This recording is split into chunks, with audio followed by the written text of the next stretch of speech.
ओम जय श्री कृष्ण। मैं हरिराम सिंह अपने आज इस वीडियो में चर्चा करने जा रहा हूँ गीता ज्ञान अध्याय 15। इसमें कृष्ण भगवान बोलते हैं कि हे अर्जुन सुनो, मुझे तो कुछ भी नहीं चाहिए इस संसार में। मुझे तो इस कोई श्रद्धा एवं भक्ति का एक अंश ही दे दे तो भी उसे मैं स्वीकार कर लेता हूँ।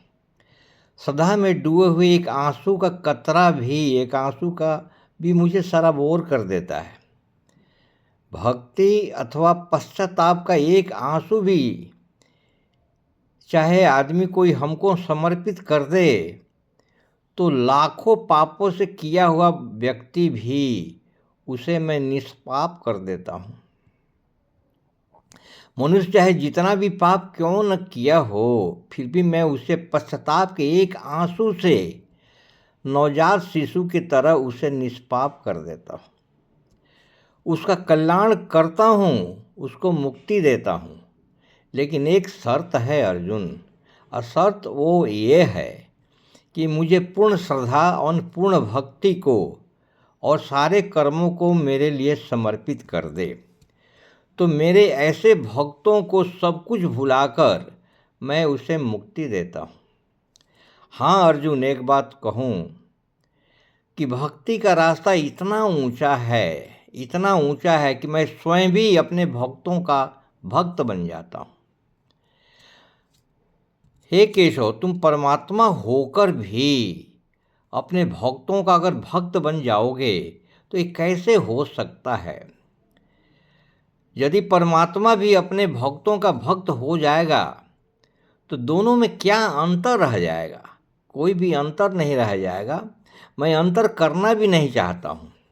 कृष्ण भगवान बोलते हैं कि भक्ति के बीच भक्त और भगवान के प्रति कोई सीमा रेखा नहीं होती है। भगवान और भक्ति के बीच, भक्तों के बीच कोई सीमा रेखा नहीं होती है। भगवान भक्त एक ही जैसे होते हैं। भक्ति तो भगवान एवं भक्त के बीच का एक पवित्र रिश्ता है अर्जुन। जैसे जो प्रेमी और उसके प्रेमिका को एक बंधन में बांधकर समेट लेता है, उसी प्रकार भक्त अपने भगवान में और भगवान अपने भक्त में एक दूसरे में समा जाते हैं, एक दूसरे के प्रति समर्पित हो जाते हैं। भक्त और भगवान दोनों एक दूसरे के प्रति समर्पित हो जाते हैं। भगवान और भक्त में कोई अंतर नहीं है।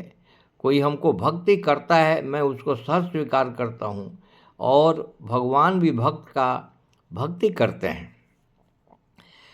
मैं एक दूसरे में समाहित हो जाते हैं, दोनों एक रूप ही हो जाते हैं। अर्जुन बोलते हैं, हे भक्त वत्सल, हे भक्तों के भक्त, देवताओं के देवता, हे योगेश्वर, हे ब्रह्मांड के नायक, आपने मुझ जैसे अज्ञानी अपने कृपा दृष्टि से जो ज्ञान प्रकाश आपने हमको जो दिया है उसके लिए मैं आभारी हूँ, सदा ऋणी हूँ।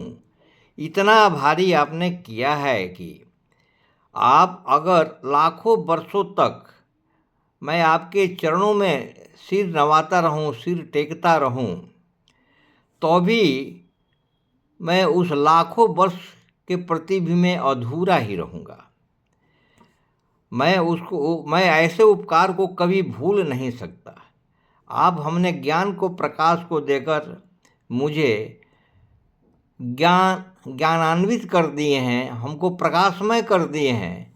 इसके लिए मैं सदा आभारी रहूँगा, सदा ऋणी रहूँगा। इस परम आपको, अपने आप को समर्पित करता हूँ। इसलिए अर्जुन बोलते हैं कि हे भगवान श्री कृष्ण, मैं अपने आप को समर्पित करता हूँ।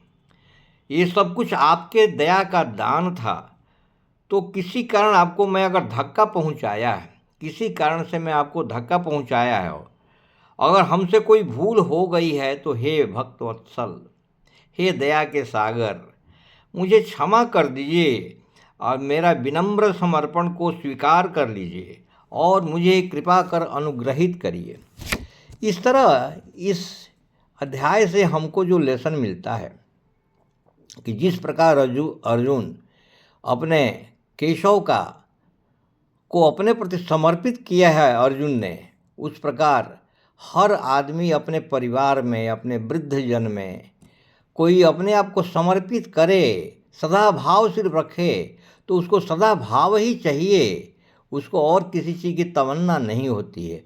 और वो युवा पुरुष भी वृद्ध होना है। अब वृद्ध होने के बाद भी इसी तरह का कल्चर बच्चों के प्रति भी सदा भावना कोई रखना चालू करे, अपने परिवार में समर्पण की भावना रखे। इस तरह ऐसा करने से ये परिवार का बहुत अच्छा एक कल्चर इस्टाब्लिश होगा, एक कल्चर की स्थापना होगी। इस तरह मैं आपसे ये अपना विनम्र निवेदन करते हुए आपसे लाइक करता हूँ।